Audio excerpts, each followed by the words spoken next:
What's up, folks? I'm Odd, by the way, and welcome back to my Bootleg Pokemon Challenge, and at that, welcome to the finale, I believe, of our Bootleg Pokemon Challenge. This is episode 24, and we are at the very bottom of the bag here. I think that there are only 4 left. Usually, basically the idea of this challenge being that I draw these little bootleg Pokemon that I've had with me for a long time. It's just a handful of them. This isn't even all of them. They're super silly. And then I proceed to draw them based off of either their bootlegged nature or some other random trait that I'm inspired by, sometimes real life, sometimes fantasy, sometimes something related to the Pokemon in general, like their type or something like that. A new variant that I think would be interesting, something based off of the information that I have about them, a whole bunch of other stuff, right? And this is, in fact, the final episode, at least of this particular challenge. Obviously, I'm not going to stop making Pokemon videos. I like Pokemon. But we are at the bottom of the bag for the bootlegs, and I'll probably bring them back at some point or another. I'm not sure how or where. Maybe like a cross challenge or something like that, or any number of things, I guess. I could even do this again occasionally if I feel like it. Probably won't be as devoted to it as I have been this series, which has been every other week.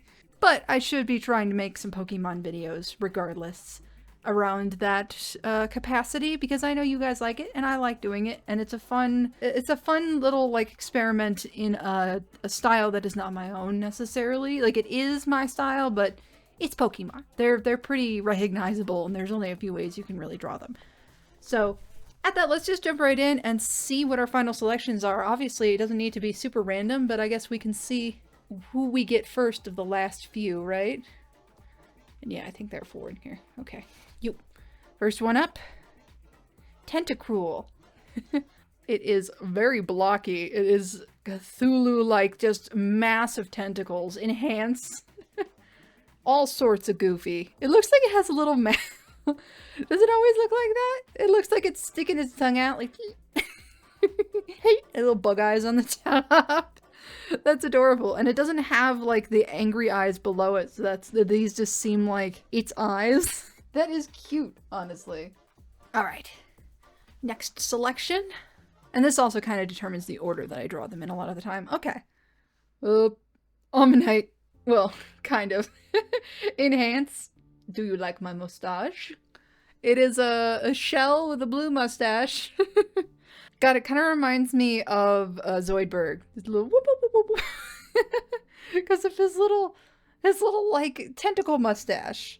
Okay, so we've gotten 2 water types so far. Are those both Gen 1? I think those are both Gen 1. We got a regular like water type and then Gen 1 fossil, right? Our Helix. Alright. Next selection. Just grab it out of the bag here now because we only got 2 left. Oh, it's the purple friggin' Machop? Machop. This is, the baby is Machop, right? Machop, Machoke, Machamp, right?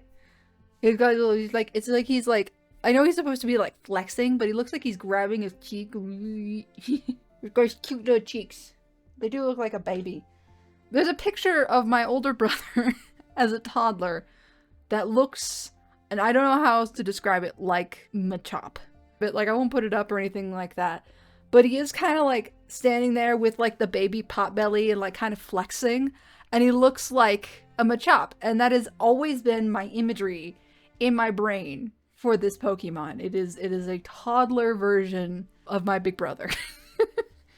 Alright, and our final selection, I believe the bag is empty besides some weird crumbs. Why are there crumbs? I didn't put food in here. They're just, maybe it's plastic? I don't know, but random ass crumbs. But okay. The bag is empty, and our final selection, ooh, is the Zigzagoon of Darkness. Enhance. Oh, he's badass. It kind of looks like a Galarian Zigzagoon a little bit. Maybe that was the idea, but it's not. It has such tiny eyes. Oh my gosh. Okay, so that is 3 Gen 1 and 1 Gen 3, which is funny. 3, 1, 1, 3. Cthulhu, Mustache, Machop, still dubious on that one, and Zigzagoon, kind of. A true goon, if ever there was one, and not what it means now. Not what it means modernly. Like a villain's assistant goon, and not the other thing. Okay? We can be mature. I'm an adult. I can be mature. Okay. Well, at that, I guess I will throw this right over to Speedpaint voiceover and talk a little bit more about my process. Obviously, we've got 4 here, so it's going to be a little bit longer. I hope you will join me for this last little ride. So see you there. First up, we have our Tentacruel. When I make these videos, I usually wind up visiting Bulbapedia pages for the Pokemon I pull, and it's probably evocative of how often, or how little, I guess, I use Tentacruel because I didn't realize it was a jellyfish. Its descriptor is literally the jellyfish Pokemon. I just assumed it was a squid? My options were already high for squids, but way more numerous and weird for jellyfish. I wound up finding what seems to be a popular variant in the Medusa jellyfish, specifically the red-eyed Medusa. They look like incandescent light bulbs with the usual transparent bodies and weird, like, filament-looking hairs inside of their heads? I decided to make this Tentacruel transparent and all blue except for its eyes, which I made red for the red eyes of the inspiration, which are more like little dots on the bottom of the fish. I don't know if they're even eyes. Do jellyfish have eyes? I made the originally red insets on Tentacruel's head more transparent than the more shell-like things surrounding them, because I felt like that made sense, and made the tentacles the same lighter color with some semi-transparency as well. It made it look very crystalline and ethereal. I named this guy Edison because obviously I made him look much more like a light bulb with that glowing filament-like design in his head. I could imagine this being a variant of Tentacruel that has a secondary electric type instead of poison.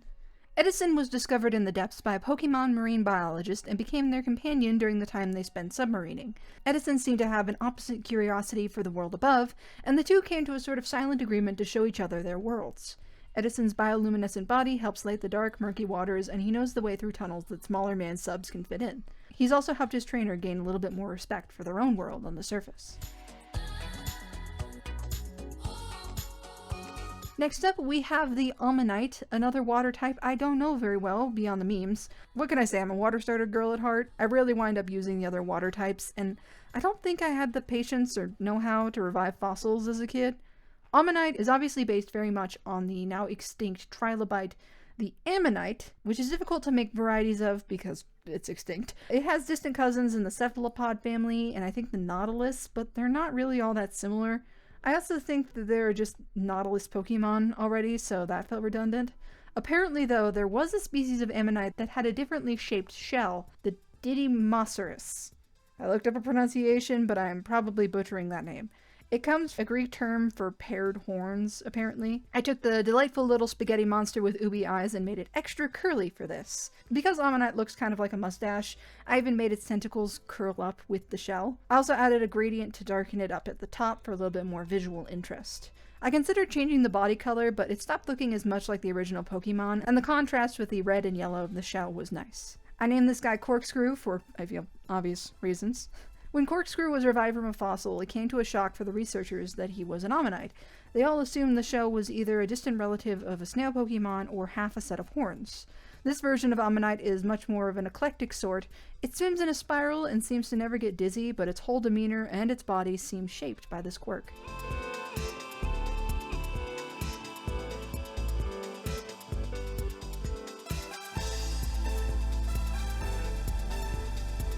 Onto our Machop. This one was a bit of a struggle because the design feels very simple, but the simple designs are hard to get right.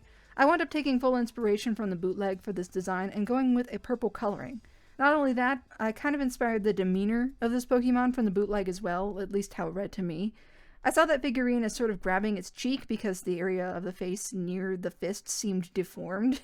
Instead of that, though, I went for sort of a classic cutesy kid pose where the Machop is resting its face on its hands, sort of squishing its cheeks up. It's reminiscent of, like, Shirley Temple to me. Because Machop's red eyes usually contrast with its blue skin, I went for a green color in the eyes instead. And because of the purple color, I named this girl Raisinette.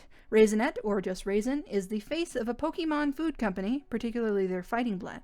Most depictions of her are obviously tough and strong, and she is, but she and her trainer want to show the world that being tough and cute aren't mutually exclusive. She and her trainer act as models and regular trainers in Pokemon gyms. Sometimes their silhouettes are even on the same gyms they battle in, as they're usually partly sponsored by Pokemon food and clothing. Very few people recognize Friesenhan because printed pictures of her actually don't depict her purple coloring.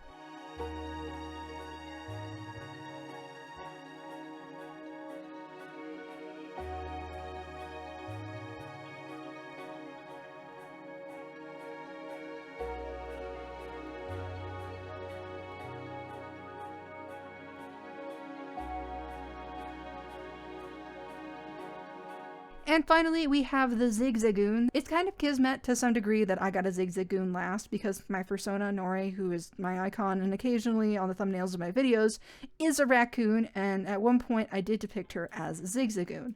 I thought it would be fun to try again with a new approach, sort of combining the traits of both a standard and a Galarian Zigzagoon to create an interregional version of sorts.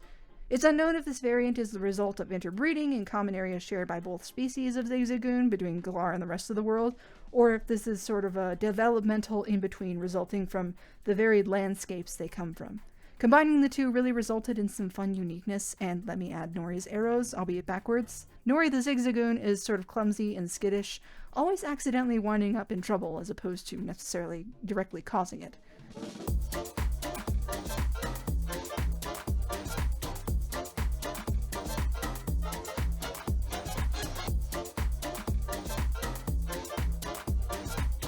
But those are my last batch of Pokemon from my bag of bootlegs. I hope that you liked this series. I'm sure there'll be more like it in the future, but I'm just so shocked I was able to get this done. Initially, I wasn't even really considering being as consistent with this as I was, but it was really nice to have something to come back to every other week. I will probably keep with that sort of rhythm with some degree of Pokemon fan art every other week, as long as I'm still uploading once a week in the future. Let me know what other Pokemon challenges or just general art challenges you'd like to see me do in the future in the comments, and subscribe to catch those and any other weird art challenges that I do. There is a whole playlist of this particular series. If you've missed any, or if this is your first, there you go. You have a whole complete series to watch through. It's 24 episodes long, 73 Pokemon. Mind any of the awkwardness I seem to have early on, though. This has been going on for like 2 years, and I feel like I've developed a little bit. At that, though, I'll leave this here, and I'll see y'all next time.